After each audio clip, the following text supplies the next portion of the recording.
This is the reading of the song Hosanna in the highest, Hosanna in Hmong Lane. It goes like this. Verse 1.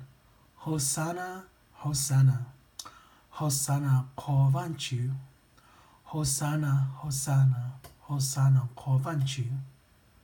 Chorus. Cú trong gà co lương bê, lưu the cú nó lông xa.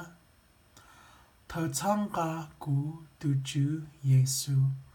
Hosanna khổ van Chúa Giêsu. Verse 2.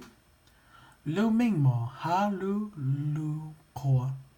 Thọ bố tân thọ đô Chúa Giêsu. Lưu minh mò ha lưu lưu khổ.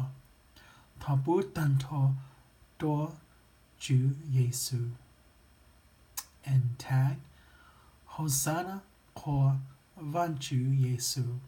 Hosanna khổ van Chúa Giêsu. Hosanna khổ van Chúa Giêsu.